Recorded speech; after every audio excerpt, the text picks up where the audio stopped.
저꼴로 연주하러 오다니? 임페리얼 호텔 자선행사장 샹들리에 아래로 수백 명의 시선이 꽂혔습니다. 진흙투성이 외투에 찢어진 소매, 74세 노인이 한 발 들여놓자 드레스와 턱시도 사이로 비웃음이 번졌어요. 곡 하나를 쳐보세요. 못 치시면 오늘 행사 끝나고 청소하고 가시는 겁니다. 서정그룹 부사장이 스타인웨이 그랜드 피아노를 가리키며 선언했습니다. 수백 명이 지켜보는 무대 위 20억짜리 내기였어요. 복순이 피아노 앞에 앉았습니다. 킥킥거리는 소리가 퍼지기 시작했어요. 하지만 아무도 몰랐습니다. 30년 전 이 노인이 무대 위에 폭풍이라 불렸다는 것을요. 이야기 시작하기 전에 무료로 할 수 있는 구독과 좋아요 부탁드립니다. 그리고 댓글로 어느 지역에서 함께하고 계신지 알려주세요. 채널을 찾아주신 모든 분들께 깊이 감사드립니다. 윤복순, 74. 종로 골목의 작은 원룸에서 아침을 맞은 이 사람은 오늘 오랜만에 오래 닫아두었던 옷장을 열었습니다. 가장 단정한 것들을 꺼내 입고 가슴에 작은 나무 브로치를 달고 집을 나섰어요. 임페리얼 호텔 앞 횡단보도에는 눈이 쏟아지고 있었습니다. 12월의 첫눈이었죠. 바로 그때였어요. 빙판 위에서 발이 미끄러진 아이 하나가 차도 쪽으로 굴러떨어졌습니다. 복순의 몸이 먼저 움직였어요. 생각보다 먼저, 판단보다 먼저 74의 다리가 차도를 향해 뛰어들었죠. 아이를 끌어안은 채 인도 위로 굴렀습니다. 등이 바닥에 부딪혔고 진흙이 외투를 적셨어요. 아이 엄마가 달려왔습니다. 울면서 감사하다는 말을 쏟아냈죠. 그런데 복수는 아이보다 먼저 자기 가슴팍을 더듬었어요. 손끝이 작은 나무 브로치의 표면을 훑쳤습니다. 거기 있었어요. 복수는 그제야 숨을 내쉬었죠. 찢어진 소매도 진흙 묻은 블라우스도 그 다음이었습니다. 복수는 자기 행색을 알고 있었어요. 하지만 지금 돌아가면 약속 시간에 늦었습니다. 옷을 갈아입을지 약속을 지킬지 복수는 결국 외투를 여민 채 호텔 쪽으로 걸었어요. 브로치만 무사하면 돼. 복수는 속으로 그렇게 말하며 다시 걸었습니다. 그게 이 사람이 스스로를 다독이는 방식이었어요. 임페리얼 호텔 정문이었습니다. 유리문 너머로 샹들리에 불빛이 쏟아지고 있었죠. 호텔 문화사업팀이 매년 12월에 여는 자선행사였습니다. 서울에 이름 있는 사람들이 모이는 밤이었어요. 도어맨이 문을 열다가 멈칫했습니다. 진흙투성이 외투, 찢어진 소매. 복순이 한 발 들여놓자 로비의 시선이 일제히 꽂혔어요. 드레스와 턱시도 사이를 지나는 노인을 하객 두어 명이 노골적으로 위아래로 훑쳤습니다. 오늘 아침만 해도 이런 모습이 아니었어요. 낡았지만 단정하게 차려입고 나온 사람이었습니다. 그게 지금 진흙투성이가 되어 있었죠. 복수는 로비 안내 데스크로 걸어갔어요. 오프닝 연주자 이정희입니다. 안내 직원이 명단을 확인했습니다. 복순의 행색을 한번 올려다보았지만 명단에 이름이 있었어요. 직원이 연회장 쪽을 가리키며 안내했죠. 이정희. 복순의 본명이 아니었습니다. 왜 자기 이름을 두고 남의 이름으로 왔는지 이 사람의 표정에서는 아무것도 읽을 수 없었죠. 연회장 문이 열렸어요. 화려한 조명 아래 수백 명의 하객이 앉아 있었습니다. 그 사이로 진흙투성이 외투의 노인이 들어섰죠. 수군거림이 잔물결처럼 번졌습니다. 가장 먼저 반응한 것은 앞줄에 앉은 중년 여성이었어요. 배진숙이었습니다. 입꼬리를 올린 채 옆 사람에게 말하는 것 같았지만 연회장 절반이 들을 수 있는 크기였죠. 저꼴로 연주하러 오다니. 그 한마디가 연회장에 떨어졌습니다. 배진숙 옆에 앉아있던 젊은 여자가 입을 가리고 웃었어요. 딸 민서였습니다. 오늘 밤 메인 무대에 오를 피아니스트였죠. 엄마, 목소리 낮춰. 다 들어. 말은 나무라는 것 같았습니다. 하지만 가린 입 뒤에서 웃음이 멈추지 않았어요. 민서의 시선이 복순의 찢어진 소매를 훑고 돌아섰습니다. 보안요원 2명이 복순에게 다가왔어요. 복순은 아무 해명도 하지 않았습니다. 아무 변명도 내놓지 않았죠. 그 자리에 서 있었어요. 마치 오래전부터 이런 자리에 익숙한 사람처럼. 바로 그때 무대 옆에서 한 남자가 마이크를 집어들었습니다. 서유진, 서정국 그룹의 부사장이자 오늘 밤 축사를 맡은 사람이었죠. 서유진의 눈이 연회장을 한 바퀴 훑었어요. 무대 뒤편으로 TV 카메라에 빨간 불빛이 켜져 있었습니다. 서유진은 그 불빛을 먼저 확인했어요. 카메라가 돌아가는 자리에서 노인을 쫓아내는 장면이 잡히면 어떻게 되는지 이 사람은 정확히 알고 있었죠. 서유진의 입꼬리가 올라갔습니다. 할머니, 저기 보이시죠? 무대 위에 있는 저 피아노요. 스타인웨이 그랜드입니다. 서유진이 무대 위의 피아노를 가리켰어요. 이 행사를 위해 특별히 들여온 피아노였습니다. 검은 칠이 조명을 받아 거울처럼 빛나고 있었죠. 곡 하나를 쳐보세요. 제대로 된 연주를 들려주시면 제가 할머니께 20억 원을 드리겠습니다. 연회장이 웅성거렸습니다. 못 치시면 오늘 행사 끝나고 조용히 청소하고 가시는 겁니다. 서유진은 빈정거리는 말투로 말했습니다. 서유진의 계산은 단순했어요. 진흙투성이 노인이 스타인웨이 앞에서 하나 제대로 못 치고 내려온다. 연회장은 웃는다. 그리고 행사가 끝난 뒤 그 노인이 걸레질을 하는 모습을 하객들이 스쳐 지나간다. 아무도 서유진을 나쁜 사람이라고 하지 않을 거였어요. 공정한 내기였으니까요. 기회는 줬고 못 친 건 저쪽이니까요. 서유진이 민서에게 돌아서며 어깨를 가볍게 두드렸습니다. 걱정 마, 오늘은 내 무대야. 민서가 고개를 끄덕이며 웃었어요. 그 웃음에는 의심이 없었습니다. 진숙과 민서는 서유진에게 빚진 사람들이었습니다. 딸의 유학비도 오늘 이 무대도 서유진의 돈에서 나온 것이었어요. 아까 진숙이 저꼴로 연주하러 오다니라고 소리를 높인 것도 같은 맥락이었죠. 이 행사에 흠이 생기는 것은 곧 자기 체면에 흠이 생기는 것이었고 자기 체면에 흠이 생기는 것은 서유진 앞에서의 자리가 흔들리는 것이었습니다. 연회장의 반응이 갈렸죠. 흥미로운 구경거리를 기대하는 눈빛이 있었어요. 불편한 기색을 감추지 못하는 얼굴도 보였습니다. 하지만 아무도 나서지 않았어요. 불편함은 있었지만 그 불편함을 입 밖으로 꺼낼 사람은 이 연회장에 없는 것 같았습니다. 그런데요. 연회장 한쪽 구석에서 손이 멈춘 사람이 있었어요. 행사 세팅을 정리하던 아르바이트 직원이었습니다. 정아준, 21살. 검은 조끼에 흰 셔츠를 입은 마른 체격의 청년이었죠. 하준의 시선이 복순에게 고정되었어요. 진흙투성이 외투. 아무 말 없이 서 있는 등. 주름진 손. 복순의 그 등을 보는 순간 하준의 머릿속에 한 장면이 떠올랐습니다. 시장이었어요.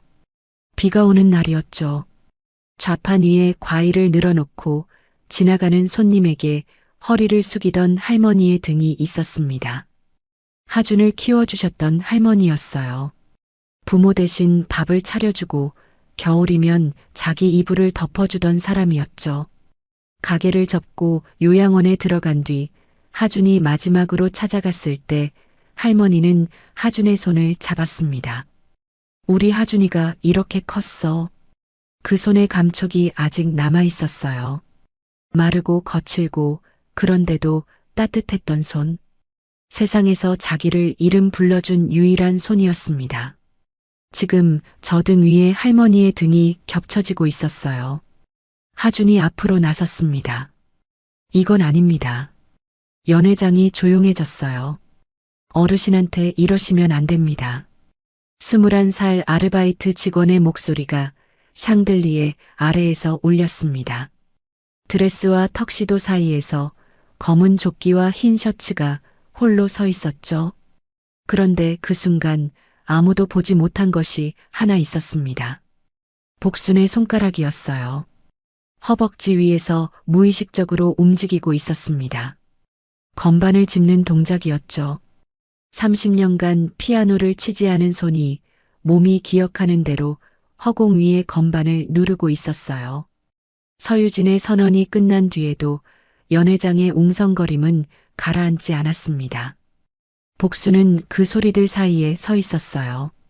시선이 사람들을 지나쳐 무대 위로 향했습니다. 스타인웨이 그랜드 피아노가 조명 아래 놓여 있었죠. 검은 칠이 빛을 받아 숨을 쉬는 것처럼 보였습니다. 뚜껑이 활짝 열려 있었어요. 안쪽의 현들이 금빛으로 빛나고 있었죠. 복순의 손가락이 미세하게 떨렸습니다. 30년간 닫아두었던 것 앞에 다시 서 있다는 것을 몸이 먼저 알고 있었어요. 그 피아노를 보는 순간 복순의 눈앞에 다른 시간이 열렸습니다. 30년 전이었어요. 복수는 무대 위의 폭풍이라 불리던 피아니스트였습니다.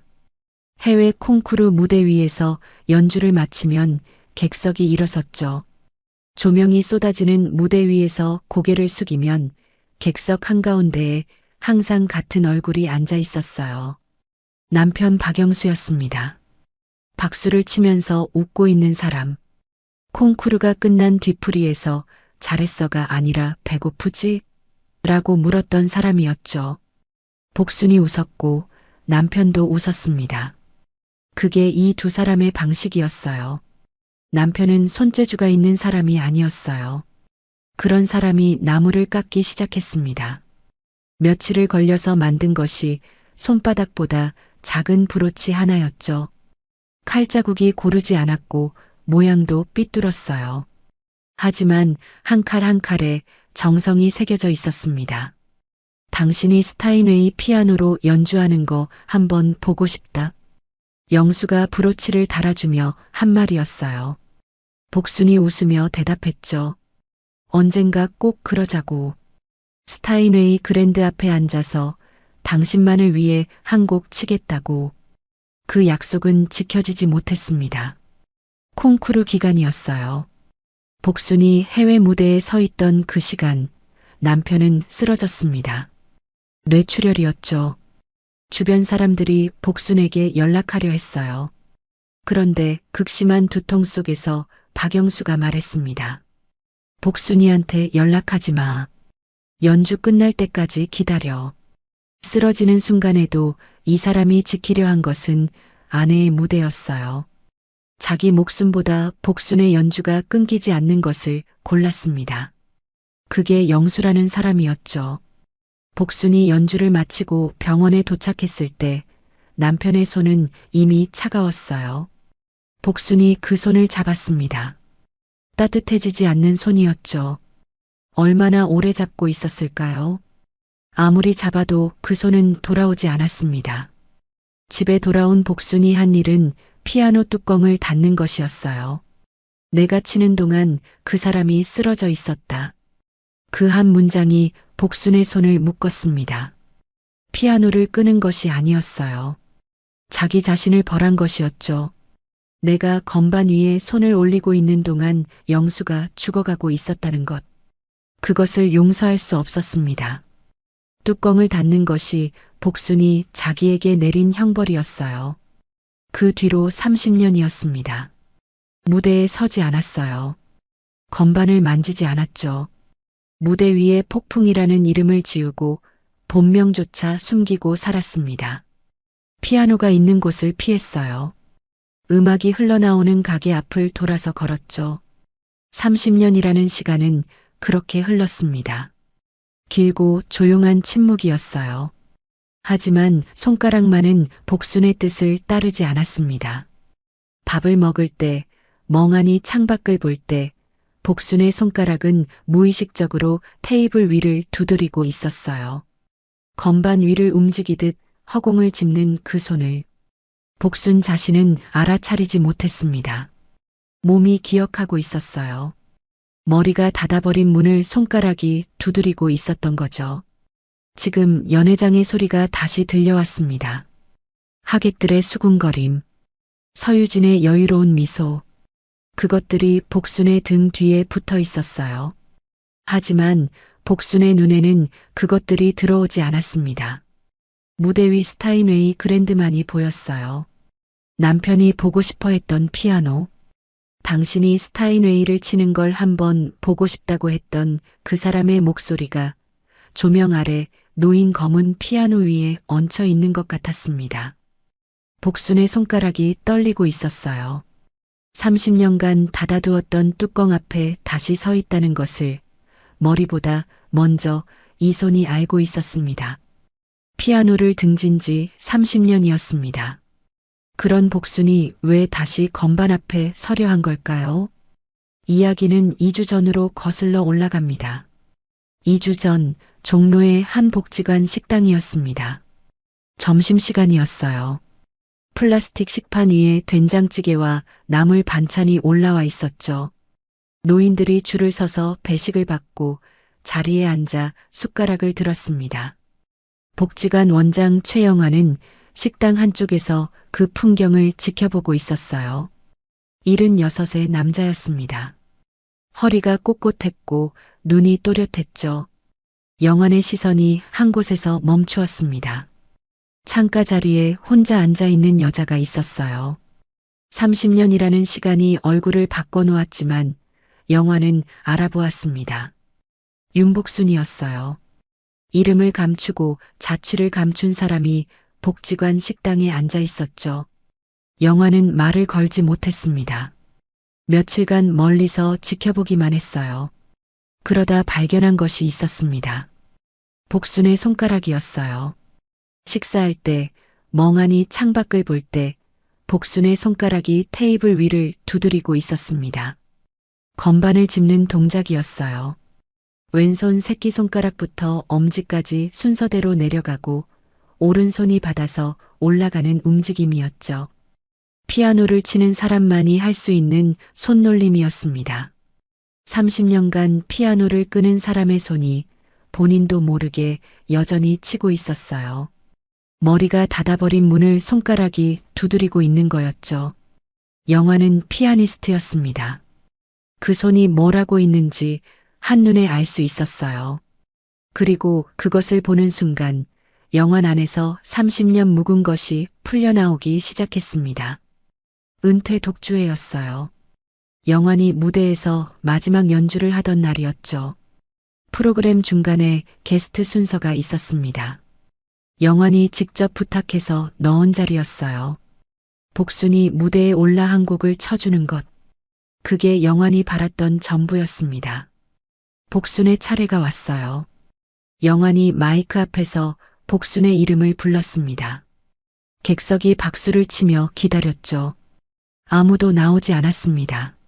무대 뒤를 보았어요. 비어 있었습니다. 영환은 웃으며 다음 곡으로 넘겼지만 마이크를 잡은 손이 떨리고 있었죠. 인생의 마지막 무대에서 동료의 이름을 부르고 빈 무대를 바라보며 웃어야 했던 그 몇 초가 영환에게는 가장 긴 시간이었습니다. 연락도 없었어요. 이유도 없었죠. 함께 무대를 나눠 섰던 후배가 인생의 마지막 연주에 얼굴도 비추지 않았습니다. 영환은 원망했어요. 연락을 끊었습니다. 전화번호를 지우고 복순이라는 이름을 떠올리지 않으려 했죠. 한참 뒤에야 알게 되었습니다. 그날이 남편 박영수의 장례일이었다는 것을요. 복순이 오지 않은 게 아니라 올 수 없었다는 것을. 영환은 그 사실을 알고 난 뒤 한동안 피아노 앞에 앉지 못했습니다. 사정도 묻지 않았어요. 왜 안 왔느냐고 한 번도 물어보지 않았죠. 그게 영환의 빚이었습니다. 동료가 가장 힘들 때 손 한 번 내밀지 못한 것.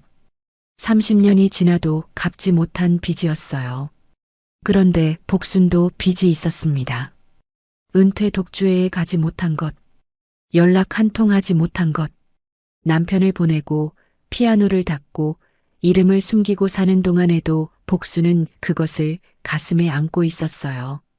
선배의 마지막 무대에 빈 무대를 남긴 것이 복순에게도 30년짜리 빚이었죠. 두 사람 모두 서로에게 빚진 채 30년이 지나 있었습니다. 영환이 마침내 복순에게 말을 건 것은 복지관 복도에서였어요. 복순이 식사를 마치고 나오는 길이었습니다. 영환이 앞을 막아섰죠. 복순아. 복순의 발이 멈추었어요. 그 목소리를 알고 있었습니다. 고개를 들었죠. 30년 만에 영환의 얼굴을 보았어요. 두 사람은 한동안 아무 말 없이 서 있었습니다. 복도에 오후 햇살이 비스듬히 들어오고 있었어요. 먼저 입을 연 것은 복순이었습니다. 선배, 그땐 미안했어요. 짧은 한마디였어요. 하지만 그 안에 30년이 들어 있었습니다. 독주회에 가지 못한 것, 연락 한 통 하지 못한 것, 빈 무대를 남겨둔 것. 복수는 그 모든 것을 6글자에 담았죠. 영화는 대답하지 않았습니다. 이미 알고 있었어요. 그날이 박영수의 장례일이었다는 것을, 복순이 오지 않은 게 아니라 올 수 없었다는 것을요. 원망은 오래전에 풀렸습니다. 하지만 30년 동안 만나지 못한 사이에 쌓인 서먹함까지 풀리는 것은 아니었죠. 영환의 입이 열리기까지 긴 시간이 걸렸어요. 한 곡만 쳐줘. 사과를 받는 말이 아니었습니다. 괜찮다는 말도 아니었어요. 하지만 그게 이 사람이 화해를 건네는 방식이었죠. 미안하다는 말에 괜찮다고 답하는 대신 다시 피아노를 치게 만드는 것. 그것이 영환이 30년 동안 하지 못했던 말을 대신하는 문장이었습니다. 복수는 고개를 저었어요. 선배, 손 놓은 지가 언젠데요? 복순의 목소리는 단호한 것 같았지만 눈은 그렇지 않았습니다. 시선이 바닥과 영환의 얼굴 사이를 오가고 있었어요. 거절하는 말과 흔들리는 눈 사이에 틈이 있었죠. 영환은 그 틈을 보았습니다. 작은 무대야. 호텔 연회장에 놓인 피아노 하나, 사람도 많지 않아. 영환의 말투가 한결 부드러워졌어요. 너도 알잖아. 내 몸은 다 기억하고 있다는 거. 복순의 손가락이 움직였습니다. 주머니 속에서 무의식적으로 건반을 짚는 동작이었죠. 머리는 안 된다고 말하고 있었지만 손가락은 이미 다른 대답을 하고 있었어요. 그리고 스타인웨이라는 단어가 복순의 안쪽을 건드렸습니다. 영수 씨가 보고 싶어 했던 바로 그 피아노였죠. 복순은 한참을 말하지 않았어요. 복도의 햇살이 두 사람의 어깨 위로 천천히 기울고 있었습니다. 이름은 안 돼요. 복순이 조건을 걸었습니다. 본명을 쓰지 않겠다는 것이었어요. 무대 위에 폭풍이라 불리던 시절의 그 이름이 다시 불리는 것을 원하지 않았죠. 영환이 고개를 끄덕였습니다. 복수는 이정이라는 가명으로 연주자 명단에 올랐어요. 행사 관계자 중 복순의 정체를 아는 사람은 최영환 단 한 명뿐이었습니다. 연회장 객석 어딘가에는 영환이 앉아 있었어요. 진흙투성이 행색으로 서 있는 복순을 지켜보고 있었습니다. 일어나야 한다는 것을 알고 있었죠. 하지만 몸이 움직이지 않았어요. 30년 전 빈 무대를 바라보며 아무것도 하지 못했던 것이 오늘 다시 반복되고 있었습니다. 영환의 주먹이 무릎 위에서 쥐어졌어요. 보안요원이 하준에게 다가갔습니다. 아까 연회장 한쪽에서 이건 아닙니다라고 외쳤던 알바 직원이었어요. 연회장 안이 잠깐 멈춘 것 같았어요. 하준이 한 발 물러섰죠. 보안요원의 손이 하준의 어깨를 밀었습니다. 밀린 것이 아니라 던져진 것에 가까웠어요. 하준의 몸이 옆 테이블 모서리에 부딪혔습니다. 그대로 바닥으로 쓰러졌죠. 대리석 바닥이 차가웠을 겁니다. 하준이 한 손으로 바닥을 짚고 일어나려 했어요. 부딪힌 옆구리에 통증이 왔는지 허리를 감싸쥐며 다시 주저앉았습니다.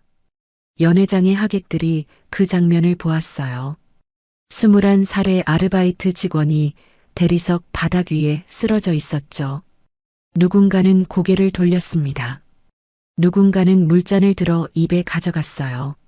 아무도 나서지 않았습니다. 불편한 것과 나서는 것 사이에는 넘기 어려운 벽이 있었죠.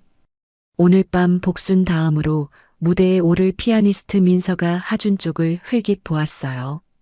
바닥에 쓰러진 또래의 청년이었습니다. 하지만 민서의 표정은 변하지 않았어요. 어머니 배진숙과 눈을 마주치며 입꼬리를 올렸죠. 자기와는 상관없는 일이라는 얼굴이었습니다. 바로 그때 객석에서 한 사람이 일어섰어요. 최영환이었습니다. 이분은 정식으로 등록된 오프닝 연주자입니다. 영환의 목소리에 힘이 들어 있었어요. 복지관 원장의 부드러운 말투가 아니었습니다. 무대 위에서 객석을 향해 말하던 피아니스트의 목소리였죠. 행사 스태프 2명이 영환에게 다가왔어요. 한 명이 영환의 팔을 잡았습니다. 어르신, 자리로 돌아가 주십시오. 영환이 팔을 뿌리치려 했지만 스태프의 손이 단단했어요. 영환이 자리로 돌려보내졌습니다. 복순을 위해 나선 사람이 2번 쓰러졌습니다. 하주는 바닥에, 영환은 의자에. 둘 다 막혔어요. 복순은 그 2 장면을 다 지켜보고 있었어요. 바닥에 앉아 옆구리를 감싸고 있는 하준. 자리에 눌려 앉아 주먹을 쥐고 있는 영환. 자신을 위해 나선 사람들이 하나씩 꺾이는 것을 복수는 서 있는 채로 보았습니다. 서유진이 분위기를 마무리하듯 입을 열었어요. 자, 이제 본 무대를 시작하죠. 민서에게 시선을 보내며 무대를 넘기려 했습니다. 끝난 것처럼 보였죠. 진흙투성이 노인의 시간은 여기까지인 것 같았어요. 그런데 복순이 걸어가기 시작했습니다. 무대 쪽이었어요. 누가 허락한 것도 누가 이끈 것도 아니었습니다. 진흙 묻은 외투 그대로 한 걸음씩 무대 위로 올라갔어요. 스타인웨이 앞에 놓인 의자를 당기고 앉았습니다. 30년 만에 피아노 앞에 앉은 거였어요. 연회장이 조용해졌습니다. 구경거리를 기대하는 눈빛들이 무대 위 복순에게 모였죠. 서유진이 팔짱을 끼며 무대를 올려다보았어요. 복순의 손이 건반 위로 올라갔습니다. 손끝이 떨리고 있었어요. 검은 건반과 흰 건반이 조명 아래에서 빛나고 있었습니다. 30년간 만지지 않았던 것이 손가락 끝에서 느껴졌죠. 차갑고 매끄러운 감촉이었어요. 첫 음이 나오지 않았습니다. 정적이 길어졌어요. 1초, 2초, 3초. 연회장의 침묵이 무거워질수록 그 무게가 복순의 손 위에 얹혀지는 것 같았습니다. 하객들 사이에서 킥킥거리는 소리가 퍼지기 시작했어요. 배진숙이 민서에게 고개를 기울이며 뭔가를 속삭였습니다. 민서가 입을 가리고 웃었어요. 서유진이 팔짱을 낀 채 고개를 천천히 저었죠. 복순의 손가락이 건반 위에서 멈춰 있었습니다. 30년 전 닫았던 피아노 뚜껑이 다시 눈앞에 있는 것 같았어요. 내가 치는 동안 그 사람이 쓰러져 있었다. 그 문장이 손끝을 잡고 놓아주지 않았습니다. 복순이 건반 위에서 손을 내렸어요. 무릎 위에 2 손을 놓았습니다. 연회장에 안도와 조소가 섞인 공기가 번졌어요. 그러니까 그렇지, 라는 표정들이 보였죠. 서유진이 입을 열었습니다. 역시 그렇죠. 민서 양 올라오세요. 민서가 자리에서 일어나 무대 쪽으로 발을 옮기기 시작했어요. 하객들의 시선이 이미 복순에게서 떠나고 있었습니다. 끝난 사람 취급이었죠. 그런데요. 피아노 앞에 앉은 채 고개를 돌린 복순의 눈에 한 사람이 들어왔어요. 연회장 벽에 기대앉아 옆구리를 감싸고 있는 하준이었습니다. 하준의 눈과 복순의 눈이 마주쳤어요. 복순의 2 손이 무릎에서 올라왔어요. 다시 건반 위에 놓였습니다. 서유진이 말을 잇지 못했죠. 무대 쪽으로 걸어오던 민서의 발이 멈추었어요. 연회장이 다시 조용해졌습니다. 임페리얼 호텔 연회장의 샹들리에 불빛이 스타인웨이 피아노 위로 쏟아지고 있었습니다. 복순의 손가락 10개가 건반 위에 얹혀 있었어요. 복순의 눈이 천천히 감겼습니다. 건반의 차가운 감촉이 손끝을 타고 올라왔어요. 그 차가움은 30년 전 병원에서 잡았던 남편 박영수의 손과 닮아 있었습니다. 그때도 이렇게 차가웠죠. 그때도 이렇게 아무 말이 없었습니다. 하지만 복순은 그 기억을 다시 더듬기 시작했습니다. 복순의 왼손 새끼손가락이 먼저 움직였습니다. 아주 작은 떨림이었어요. 마치 얼어붙은 호수 위로 봄바람이 처음 닿는 것 같았죠. 그 떨림이 약지로, 중지로, 검지로 번져갔습니다. 30년 동안 닫아두었던 문이 손끝부터 열리고 있었어요. 바로 그때였습니다. 첫 음이 울렸습니다. 엘가의 사랑의 인사였어요. 낮고 여린 선율이 피아노에서 흘러나왔습니다. 연회장의 공기가 한순간에 바뀌었죠.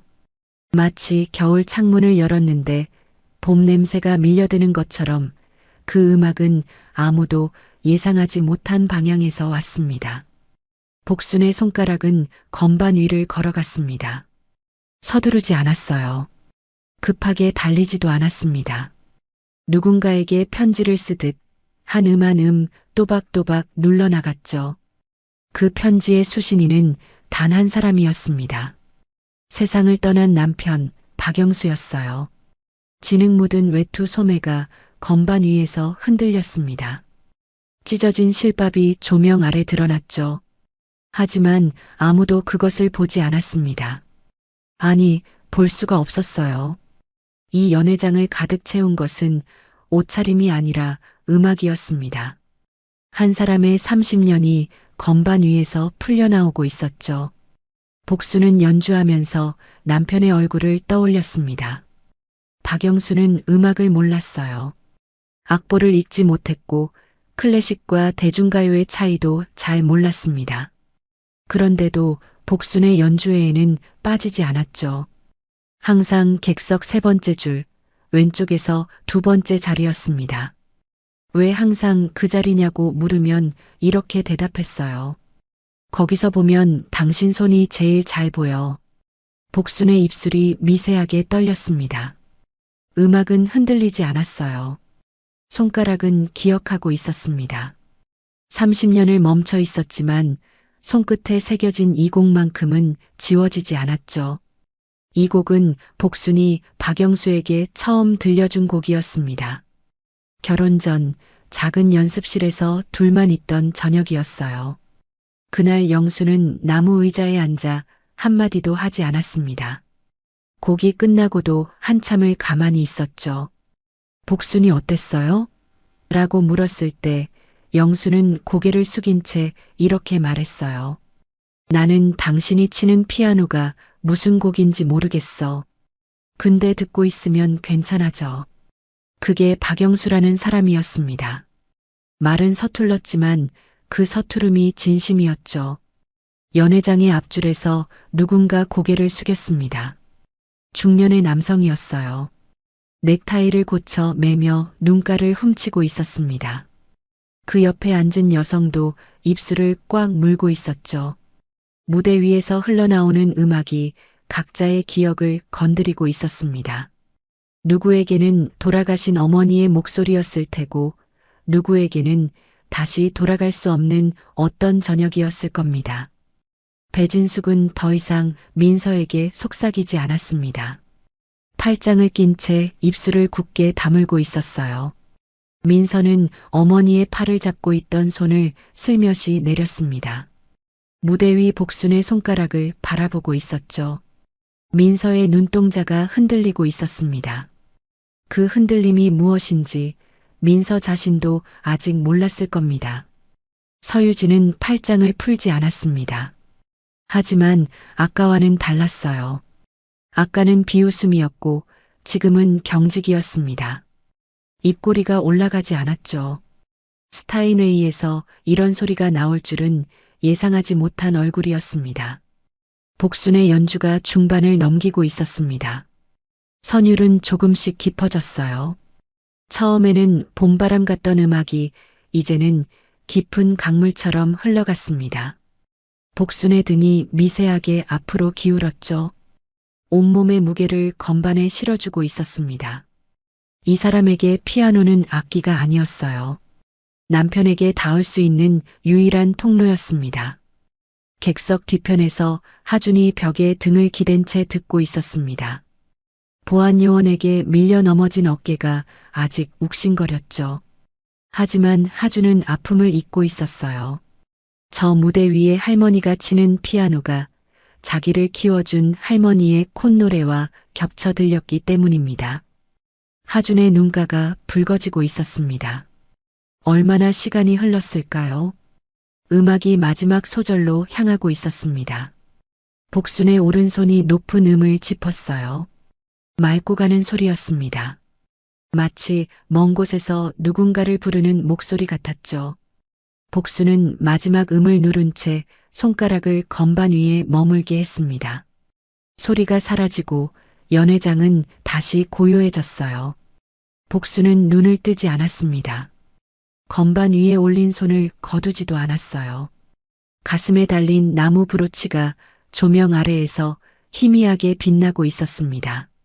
서투른 칼자국이 선명한 그 작은 나무 조각이 이 순간만큼은 어떤 보석보다 눈부셨죠. 연회장 안에 누군가가 의자에서 일어났습니다. 박수 한 번 없이 그냥 일어섰어요. 그리고 또 한 사람, 또 한 사람이 자리에서 일어났습니다. 박수가 아니라 침묵으로 경의를 표하는 사람들이었죠. 이윽고 어딘가에서 첫 번째 박수가 터졌습니다. 그 박수는 빗줄기처럼 번져나갔어요. 복수는 그제야 천천히 눈을 떴습니다. 객석의 불빛이 흐릿하게 번져 보였어요. 눈에 물기가 고여 있었기 때문입니다. 복수는 그 물기를 닦지 않았습니다. 건반 위에서 손을 거두지 못하고 있었어요. 손가락 끝이 아직 건반의 감촉을 놓지 않으려는 것 같았죠. 마치 손을 떼면 방금 전의 시간이 사라져버릴까봐 붙들고 있는 사람처럼요. 박수가 쏟아졌습니다. 복수는 그 소리 속에서 천천히 손을 거두었어요. 입술이 움직이지 않았습니다. 아무 말도 하지 않았죠. 하지만 복순의 눈이 객석 너머 어딘가를 보고 있었어요. 이 연회장에 없는 사람을 찾는 눈이었습니다. 박수가 잦아들고 있었습니다. 임페리얼 호텔 연회장의 샹들리에 아래 사람들은 다시 자리에 앉기 시작했어요.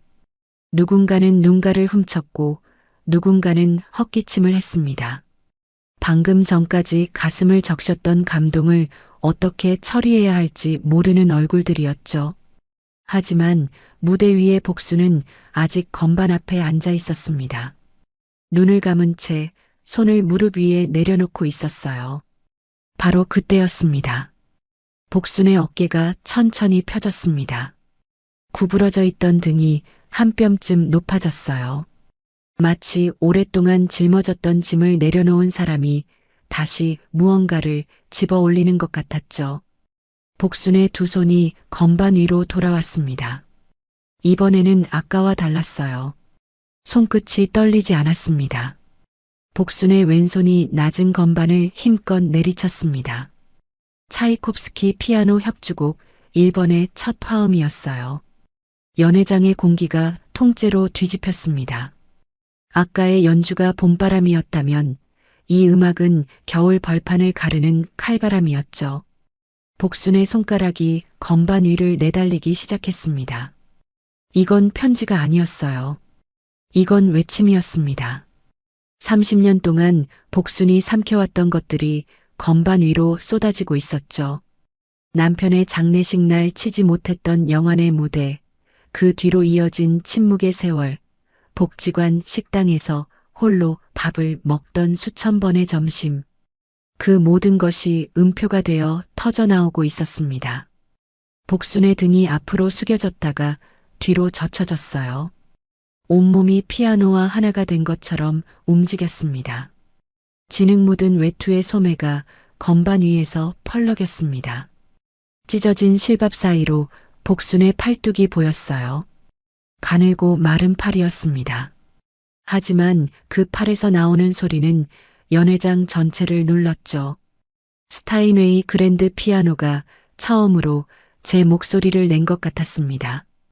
이 밤, 이 악기는 복순을 기다리고 있었는지도 모릅니다. 객석 앞줄에서 한 남자가 고개를 떨구었습니다. 양복 무릎 위에 놓인 주먹이 부들부들 떨리고 있었어요. 그 옆에 여자는 핸드백을 꽉 쥔 채 입술을 깨물고 있었죠. 음악이 사람들의 안쪽을 건드리고 있었습니다. 겉으로는 멀쩡한 얼굴을 하고 있지만 저마다 가슴 속에 묻어둔 것이 하나씩은 있었을 겁니다.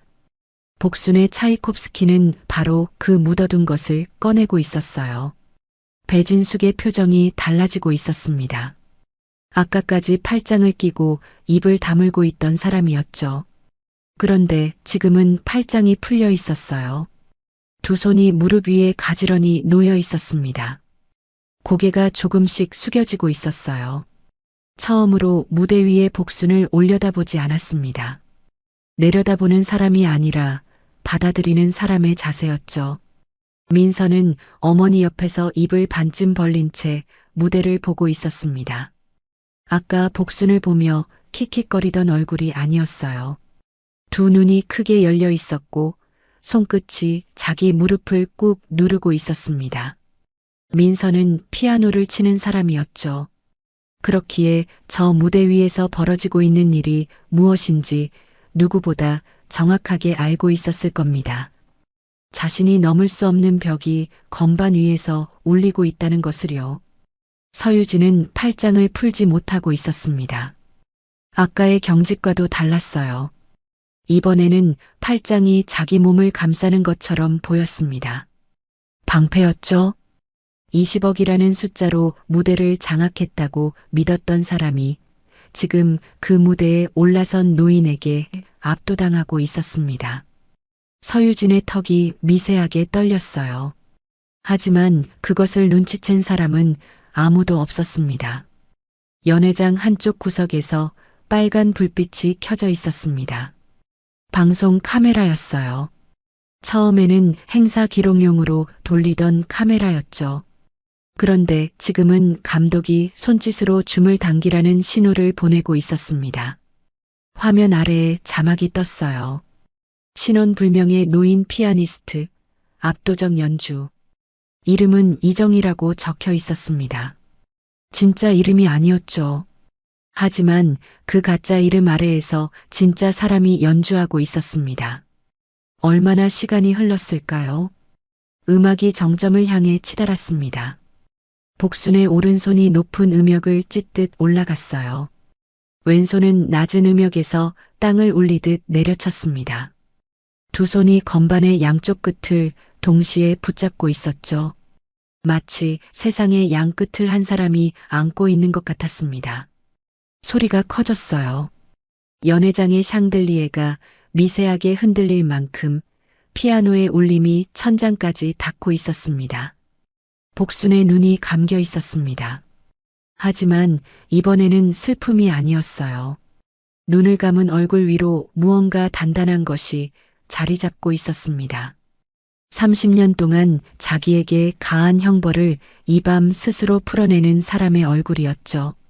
복수는 지금 누구에게 용서를 구하는 것이 아니었습니다. 자기 자신에게 허락을 내리고 있었어요. 다시 쳐도 된다고, 다시 살아도 된다고. 마지막 화음이 연회장을 가득 채웠습니다. 복순의 두 손이 건반을 누른 채 멈추었어요. 소리가 길게 울리다가 서서히 사라졌습니다. 침묵이 돌아왔죠. 하지만 이 침묵은 아까와 달랐습니다. 아까의 침묵이 숨을 참는 것이었다면 지금의 침묵은 숨을 내쉬는 것이었어요. 복수는 천천히 눈을 떴습니다. 객석이 흐릿하게 보였어요. 눈에 물기가 남아 있었기 때문입니다. 하지만 이번에는 닦았습니다. 외투 소매로 한번 가볍게 닦았어요. 진흙 묻은 소매가 눈물을 훔쳤죠. 그 소매가 오늘 밤 이 사람에게는 가장 좋은 손수건이었습니다. VIP석 두 번째 줄에서 한 남자가 조용히 일어났습니다. 중년을 넘긴 얼굴이었어요. 행사 내내 말없이 앉아있던 사람이었죠. 주변 사람들은 그가 누구인지 몰랐습니다. 하지만 그 남자의 시선은 복순의 가슴에 달린 나무 브로치를 향하고 있었어요. 낡고 서투른 칼자국이 선명한 작은 나무 조각이었습니다. 그 남자의 입술이 떨리고 있었어요. 그 남자가 객석 통로로 걸어 나왔습니다. 임페리얼 호텔 연회장의 조명이 그의 얼굴을 비추었어요. 쉰을 넘긴 얼굴이었습니다. 양복은 단정했지만 걸음은 단정하지 못했죠. 한 발을 내디딜 때마다 몸이 앞으로 쏠렸습니다. 뒤에 앉아있던 수행 비서가 팔을 잡으려 했지만 그는 그 손을 뿌리쳤어요.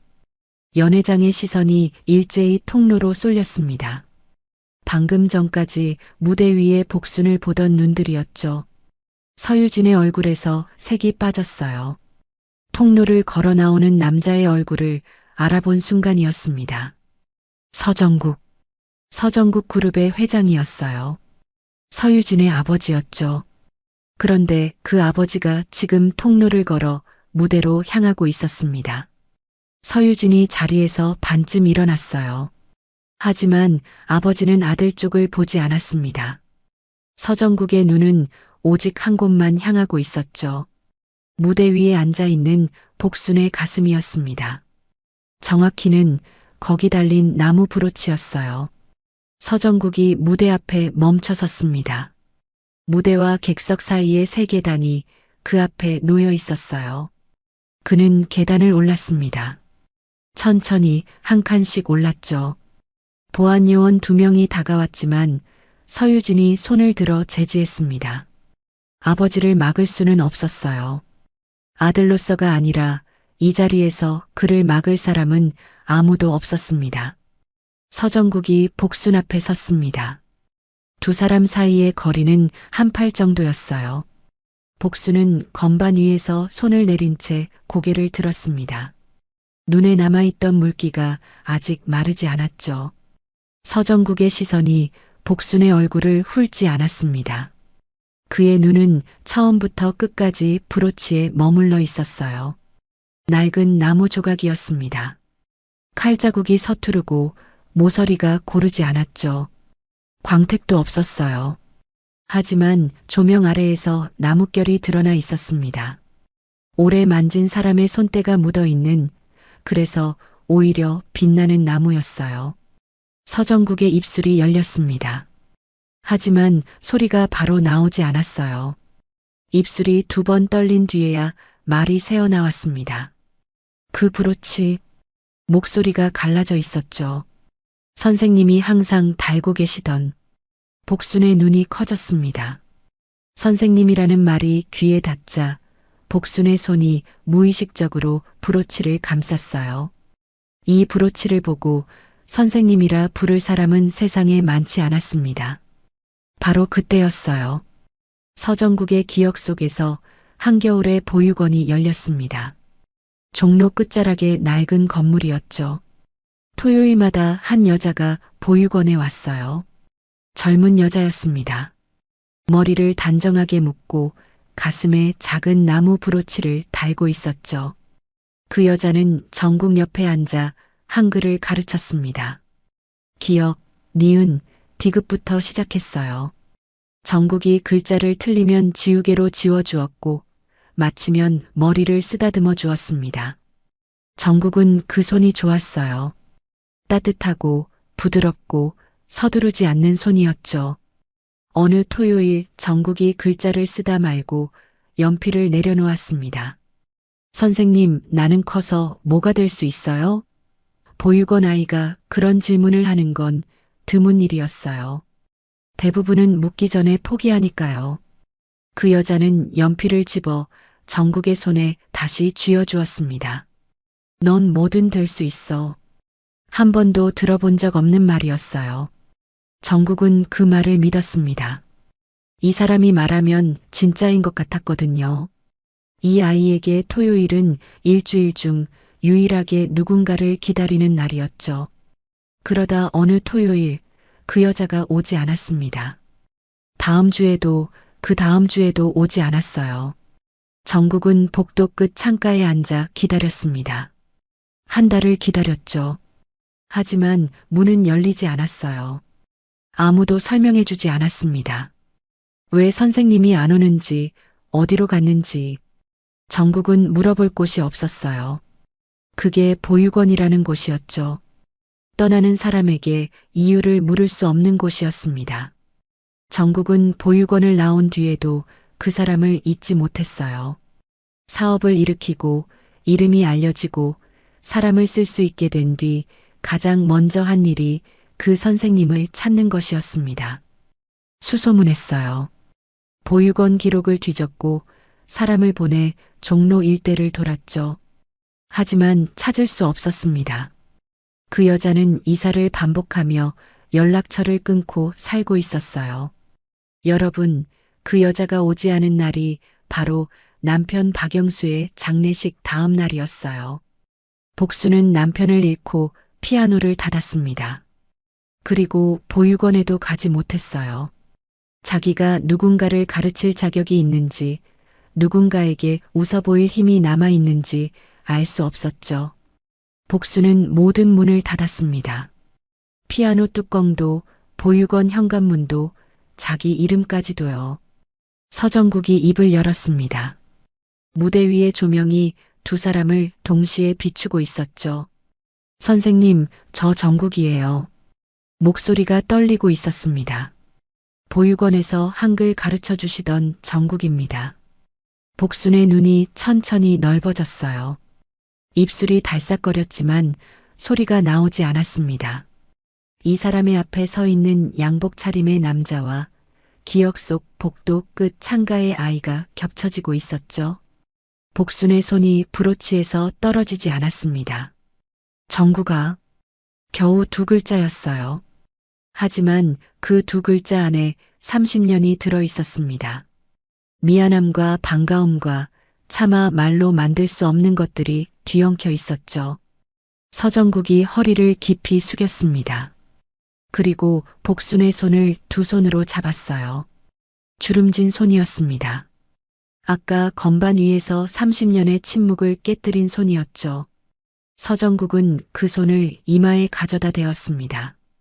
6살 때 머리를 쓰다듬어 주던 그 손을 50이 넘은 남자가 이마로 받고 있었어요.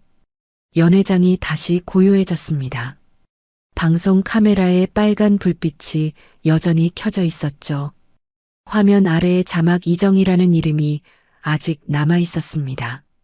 하지만 무대 위에서 벌어지고 있는 일은 이름으로 설명할 수 있는 것이 아니었어요. 잃어버렸던 사람과 잃어버렸던 사람이 다시 만나는 것.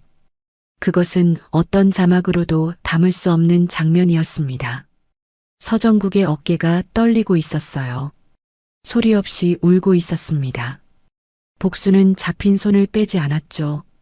대신 남은 한 손으로 서정국의 머리를 쓰다듬었습니다. 토요일마다 그랬던 것처럼 천천히 서두르지 않는 손으로요. 코끝이 찡했습니다. 무대 위에 두 사람만이 아니었어요. 객석에서도 카메라 뒤에서도 누군가의 눈가가 젖어들고 있었습니다. 서정국이 복순의 손을 놓고 한 발 물러섰습니다. 임페리얼 호텔 연회장의 무대 위에서 두 사람 사이에 다시 한 팔만큼의 거리가 생겼어요. 서정국은 양복 안주머니에서 손수건을 꺼내 눈가를 눌렀습니다. 한 번, 두 번, 그리고 손수건을 접어 주머니에 넣었죠. 울음을 정리하는데도 이 사람만의 순서가 있는 것 같았습니다. 서정국의 시선이 객석을 향했어요. 정확히는 객석 세 번째 줄 가운데 앉아있는 한 남자를 향했습니다. 서유진이었죠. 여러분, 이 순간 연회장에 있던 모든 사람이 숨을 멈추었습니다. 서정국이 입을 열었어요. 서유진. 아버지가 아들의 이름을 전체 이름으로 부르고 있었습니다. 성과 이름을 함께 부른다는 것은 이 사람에게 더 이상 아들로서 말하고 있지 않다는 뜻이었죠. 서유진의 어깨가 굳어졌어요. 네가 오늘 밤 한 일을 내가 처음부터 다 보고 있었다. 서정국의 목소리는 낮았습니다. 화를 내는 사람의 목소리가 아니었어요. 오히려 조용했죠. 하지만 그 조용함이 연회장 구석구석까지 닿았습니다. 마이크가 없는데도 모든 사람이 들을 수 있었어요.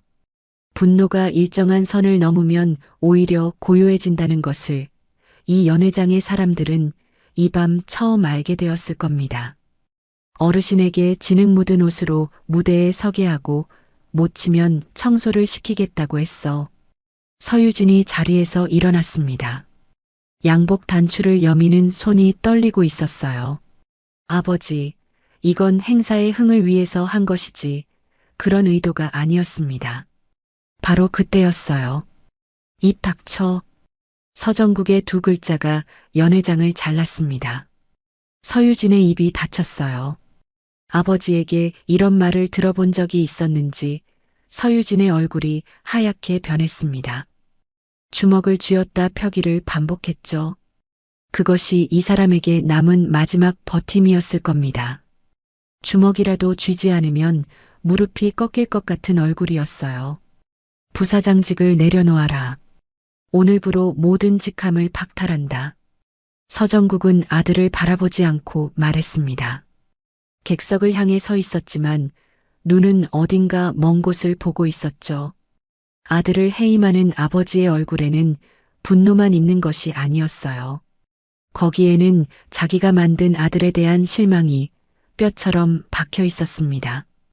그리고 서정국이 한마디를 더했어요. 이 자리에서 어르신께 사과해. 서유진이 움직이지 않았습니다. 연회장 전체가 서유진을 보고 있었어요. 무대 옆에 카메라 불빛이 켜져 있었죠. 서유진의 손이 주먹을 쥐었다가 펴지기를 반복했습니다. 하지만 고개는 숙여지지 않았어요. 직함은 빼앗겨도 이것만은 할 수 없다는 얼굴이었죠. 정적이 길어졌습니다. 3초, 5초, 7초. 서유진은 끝내 입을 열지 않았어요. 서정국이 보안요원을 보았습니다. 데리고 나가. 보안요원 2명이 서유진의 양팔을 잡았어요. 아까 하준을 밀어 넘어뜨렸던 손이었습니다. 영환을 자리로 돌려보냈던 손이었죠. 그 손이 지금은 서유진의 팔을 잡고 있었어요. 서유진은 고개를 숙이지 않았습니다. 끌려가면서도 등을 곧게 세우고 있었죠. 객석 통로를 지나갔어요. 민서가 앉아있는 자리 앞이었습니다. 서유진은 고개를 돌리지 않았어요. 눈길 한 번 주지 않았죠. 아까 걱정 마. 오늘은 내 무대야라고 민서의 어깨를 두드렸던 손이 보안요원의 손 안에 있었습니다. 그 손은 민서를 향해 뻗어지지 않았어요. 서유진의 등이 연회장 문을 빠져나갈 때까지 서정국은 한 번도 뒤돌아보지 않았습니다. 민서가 그 등을 보고 있었어요. 자기를 무대에 세워주겠다던 사람이 돌아보지 않고 사라지고 있었죠. 민서의 손이 무릎 위에서 스커트 자락을 쥐었습니다. 배진숙이 움직였어요. 자리에서 일어나 민서의 팔을 잡으려 했습니다. 하지만 민서가 먼저 어머니의 손을 뿌리쳤죠. 배진숙의 손이 허공에 머물렀어요. 민서는 어머니를 보지 않았습니다. 무대 위 복순의 얼굴을 바라보고 있었죠. 배진숙이 주변을 둘러보았어요. 옆자리 하객과 눈이 마주쳤습니다. 하객이 고개를 돌렸어요. 그 시선으로 알 수 있었죠. 자기가 한 말이 이미 전파를 탔다는 것을요. 저꼴로 연주하러 오다니. 그 한마디가 카메라에 잡혀 있었습니다. 아까 복순의 행색을 훑던 눈들이 지금은 배진숙을 보고 있었어요. 서유진은 끌려나갔고 민서는 돌아서 있었고 배진숙에게 남은 것이 없었습니다. 얼마나 시간이 흘렀을까요? 연회장이 다시 조용해졌습니다. 서정국은 양복 안주머니에서 무언가를 꺼냈어요. 수표책이었습니다. 이미 금액이 적혀 있었죠. 서정국은 그것을 복순에게 내밀었습니다. 선생님, 이건 제가 드리는 겁니다. 20억입니다. 복순은 수표책을 바라보았어요. 고개를 숙여 숫자를 확인하지 않았습니다. 눈길이 잠깐 스쳤을 뿐이었죠. 그리고 고개를 저었어요. 돈은 필요 없어. 복순의 목소리는 담담했습니다. 서정국의 손이 허공에 머물렀어요. 수표책을 든 채로 거절당한 손은 갈 곳을 잃었죠. 여러분, 이 사람에게 20억이 필요 없었을까요?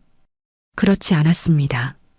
종로의 작은 원룸에서 복지관 점심으로 끼니를 해결하는 74세 노인에게 20억은 남은 생을 편히 살 수 있는 돈이었어요. 하지만 복순은 그 돈을 보지 않았습니다. 복순의 눈이 향한 곳은 다른 곳이었죠. 연회장 벽 쪽이었습니다. 보안 요원에게 밀려 넘어졌던 자리 근처 벽에 등을 기대고 앉아있는 젊은이가 보였어요. 하준이었습니다. 어깨를 움켜쥐고 있었죠. 아까 밀려 넘어질 때 부딪힌 자리였을 겁니다. 하지만 하준의 눈은 아파하는 눈이 아니었어요. 무대 위에 복순을 올려다보는 그 눈에는 다른 것이 담겨 있었습니다. 복순이 서정국에게 말했어요. 정국아, 저기 앉아있는 아이가 보이니? 서정국이 복순의 시선을 따라 고개를 돌렸습니다. 벽에 기댄 하준이 보였죠. 진흙이 묻은 셔츠에 찢어진 알바 조끼를 입은 청년이었어요. 오늘 밤 이 할머니한테 그러면 안 된다고 소리 지른 아이야. 서정국의 눈이 하준에게 머물렀습니다. 잠시 아무 말이 없었어요. 어쩌면 서정국은 그 청년에게서 무언가를 보았는지도 모릅니다. 복도 끝 창가에 앉아있던 6살의 자기 자신을요. 서정국이 무대에서 내려왔습니다. 객석 사이의 통로를 지나 연회장 벽 쪽으로 걸어갔어요. 하준이 고개를 들었습니다. 낯선 양복 차림의 남자가 자기 앞에 서 있었죠. 서정국이 한쪽 무릎을 꿇었어요. 대리석 바닥 위에 양복 바지 무릎이 닿았습니다. 연회장 전체가 다시 술렁였죠. 학교는 다니고 있나? 음대 피아노가요. 휴학 중입니다. 하준은 짧게 대답했어요. 음대라는 말이 이 자리에서 얼마나 어울리지 않는지 본인이 가장 잘 아는 얼굴이었습니다. 알바 조끼를 입고 연회장 세팅을 하던 사람이 피아노를 전공하고 있었죠. 학비가 없어서 쉬고 있었고 쉬는 동안에도 건반 근처에라도 있고 싶어서 이 호텔 일을 잡은 것이었습니다. 서정국은 그 몇 마디 안에 적혀 있는 사정을 짐작했을 겁니다. 자기도 그런 시절을 지나왔으니까요. 복학해. 학비는 내가 낸다. 졸업할 때까지 전액. 하준의 눈이 커졌습니다. 입술이 열렸지만 아무 말도 나오지 않았어요. 서정국은 더 설명하지 않았습니다. 무릎을 일으켜 세우고 양복 먼지를 털었죠. 그리고 무대 위에 복순을 올려다보았어요. 복순은 무대 위에서 두 사람을 내려다보고 있었어요. 양복 차림의 남자가 대리석 바닥에 무릎을 꿇고 찢어진 조끼의 청년이 그 앞에 앉아 있었습니다. 보육원에서 한글을 배우던 아이가 지금 다른 아이에게 손을 내밀고 있었죠. 복순의 눈이 그 장면 위에 오래 머물렀어요. 복순이 고개를 끄덕였습니다. 한번 아주 천천히요. 그게 이 사람이 20억 대신 고른 것이었어요. 자기 손으로 받을 수 있는 돈 대신 자기를 위해 넘어진 아이의 내일을 골랐습니다. 복순이 자리에서 일어났습니다. 스타인웨이 피아노의 뚜껑이 열린 채 조명을 받고 있었어요. 복순은 피아노를 한번 돌아보았습니다. 30년 만에 다시 만난 건반이었죠. 이 밤 이 피아노가 복순에게 해준 것은 잠들어 있던 손가락을 깨운 것이 아니었어요. 잠들어 있던 사람을 깨운 것이었습니다. 복순이 연회장 정문을 향해 걸었습니다. 진흙 묻은 외투의 뒷모습이 객석 사이로 멀어졌어요. 걸음이 객석 한쪽을 지날 때 복순의 시선이 멈추었습니다. 영환이 앉아 있었어요. 일어서지 않았습니다. 자리에 앉은 채 복순을 보고 있었죠. 영환이 천천히 고개를 숙였어요. 말이 없었습니다. 30년 전 빈 무대를 바라보며 원망했던 것, 사정도 묻지 않고 연락을 끊은 것, 오늘 객석에서 나서지 못한 것, 그 모든 것이 숙여지는 고개 안에 들어 있었습니다. 복순이 작게 고개를 끄덕였어요. 은퇴 독주회에 가지 못한 것, 연락 한 통 하지 못한 것, 그것이 끄덕이는 동작 안에 있었죠. 두 사람의 입에서는 아무 소리도 나오지 않았습니다.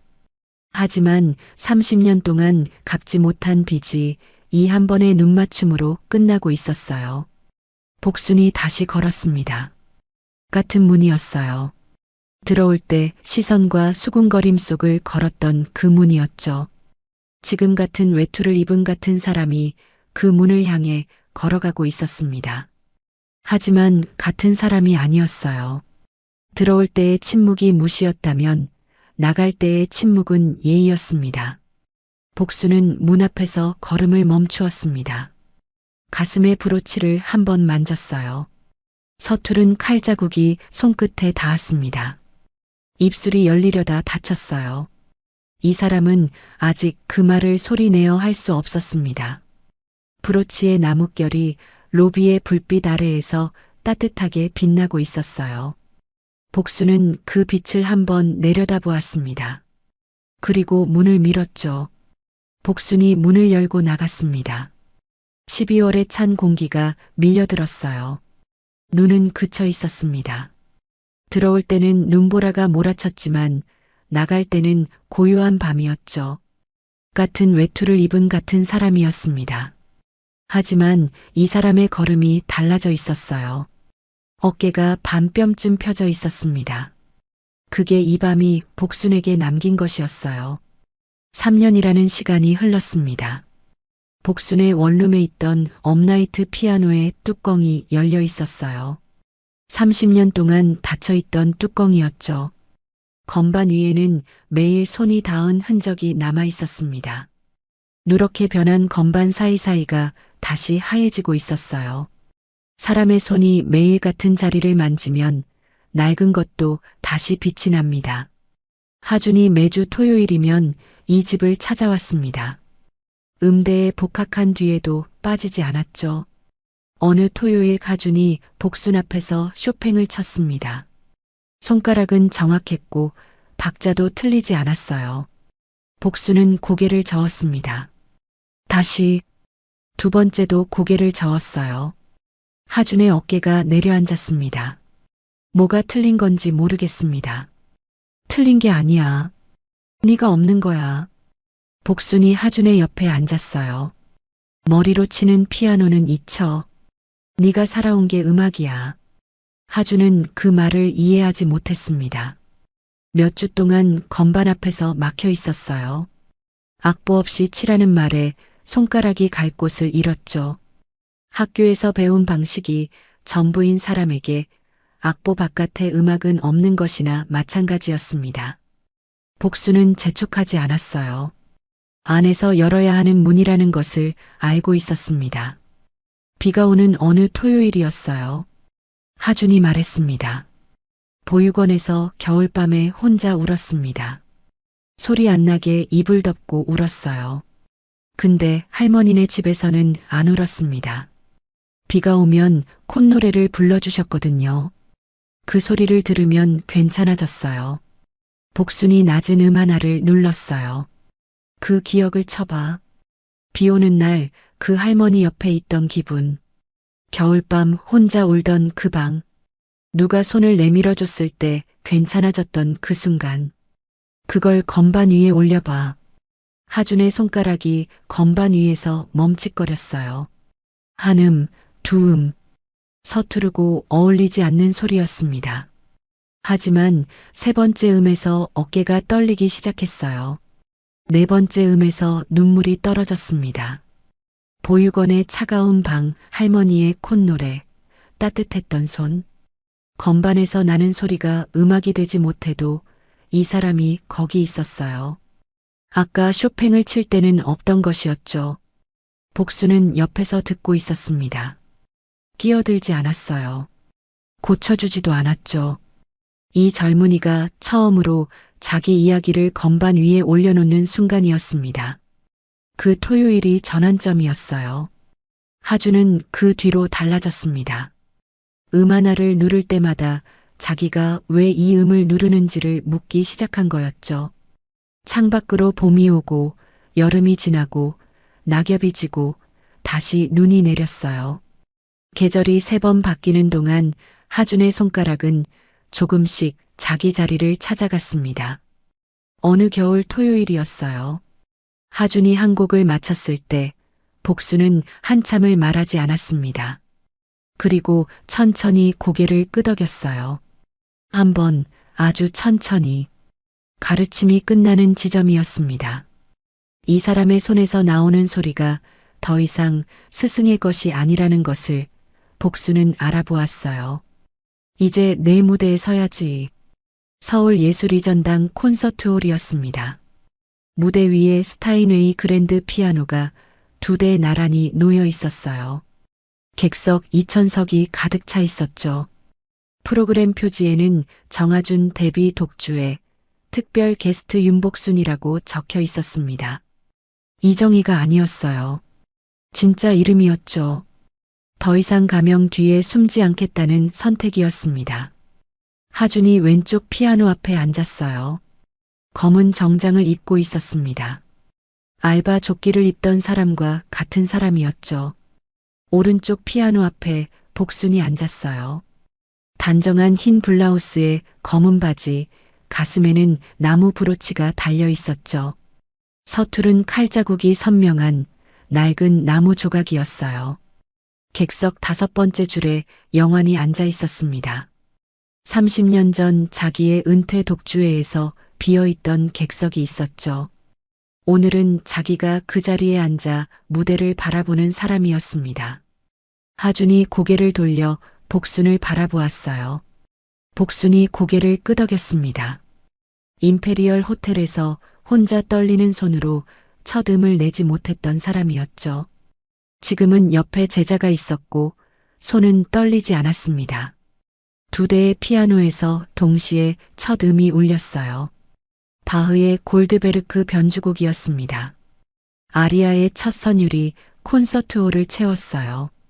느리고 부드럽고 단단한 음악이었습니다. 2대의 피아노가 서로를 주고받았어요. 하준이 선율을 시작하면 복순이 받았고 복순이 화음을 깔면 하준이 그 위를 걸었죠. 처음에는 복순이 이끌었습니다. 하지만 변주가 진행될수록 하준의 음이 앞으로 나왔어요. 복순은 한 발 물러나 하준을 밀어주고 있었죠. 임페리얼 호텔의 스타인웨이는 한 대였습니다. 복순이 혼자 감당했던 무대였어요. 지금은 둘이었습니다. 가르치는 사람이 배우는 사람에게 무대를 넘기는 순간이었어요. 그게 스승이라는 사람이 마지막에 하는 일이었습니다. 마지막 아리아가 돌아왔어요. 골드베르크 변주곡은 처음과 같은 선율로 끝나는 곡이었습니다. 출발한 곳으로 돌아오는 음악이었죠. 복순의 손가락과 하준의 손가락이 같은 마지막 음을 눌렀어요. 두 사람의 소리가 하나로 겹쳤습니다. 콘서트홀이 고요해졌어요. 그리고 박수가 터졌습니다. 2,000명이 일어섰죠. 하준이 무대 위에서 복순에게 깊이 고개를 숙였어요. 복순은 그 고개를 바라보았습니다. 오늘은 울지 않았어요. 자기가 심은 것이 자라는 것을 보는 사람의 얼굴이었습니다. 복순의 손이 가슴의 브로치로 올라갔어요. 서투른 칼자국이 손끝에 닿았습니다. 입술이 소리 없이 움직였어요. 영수 씨, 듣고 있어요? 그날 밤 복순은 원룸으로 돌아왔습니다. 현관에 구두를 가지런히 놓고 외투를 걸었어요. 3년 전 진흙에 범벅이 되었던 외투는 세탁되어 가지런히 걸려 있었습니다. 부엌 불을 켜지 않았어요. 대신 피아노 앞에 앉았습니다. 선반 위에 박영수의 사진이 놓여 있었죠. 젊은 남자가 어색하게 웃고 있었어요. 피아노 뚜껑은 열려 있었습니다. 허벅지 위에서 허공의 건반을 두드리던 손가락이 지금은 진짜 건반 위에 놓여 있었어요. 떨리지 않았습니다. 복순이 건반을 눌렀어요. 골드베르크 변주곡 아리아. 페달을 밟지 않았습니다. 소리를 줄이지 않았어요. 누구에게 들려줄 필요가 없는 곡이었습니다. 오직 이 방에서 오직 이 사람에게만 치는 곡이었죠. 작은 원룸 안에 음악이 가득 찼습니다. 영수 씨, 나 다시 치기 시작했어. 복순의 손가락은 멈추지 않았어요. 30년을 멈추었던 손가락이 이제는 멈출 이유가 없었습니다. 여러분, 오늘 이야기는 어떠셨나요? 누구에게나 닫아둔 뚜껑이 하나쯤 있을 겁니다. 너무 아파서 덮어버린 것, 자격이 없다고 스스로 잠가버린 것, 그게 피아노일 수도 있고 한때 사랑했던 일일 수도 있고 누군가에게 하지 못한 말일 수도 있어요. 복수는 30년이 걸렸습니다. 하지만 열었어요. 늦었다고 생각한 순간에 다시 손을 올렸습니다. 늦은 게 아니라 아직 안 한 거였죠. 여러분이 닫아둔 뚜껑은 무엇인가요? 그 뚜껑 앞에 다시 앉을 용기가 이 이야기 안에 조금이라도 있었으면 좋겠습니다. 오늘 준비한 영상은 여기까지입니다. 영상이 즐거우셨다면 구독과 좋아요, 댓글 부탁드립니다. 시청해주셔서 감사합니다.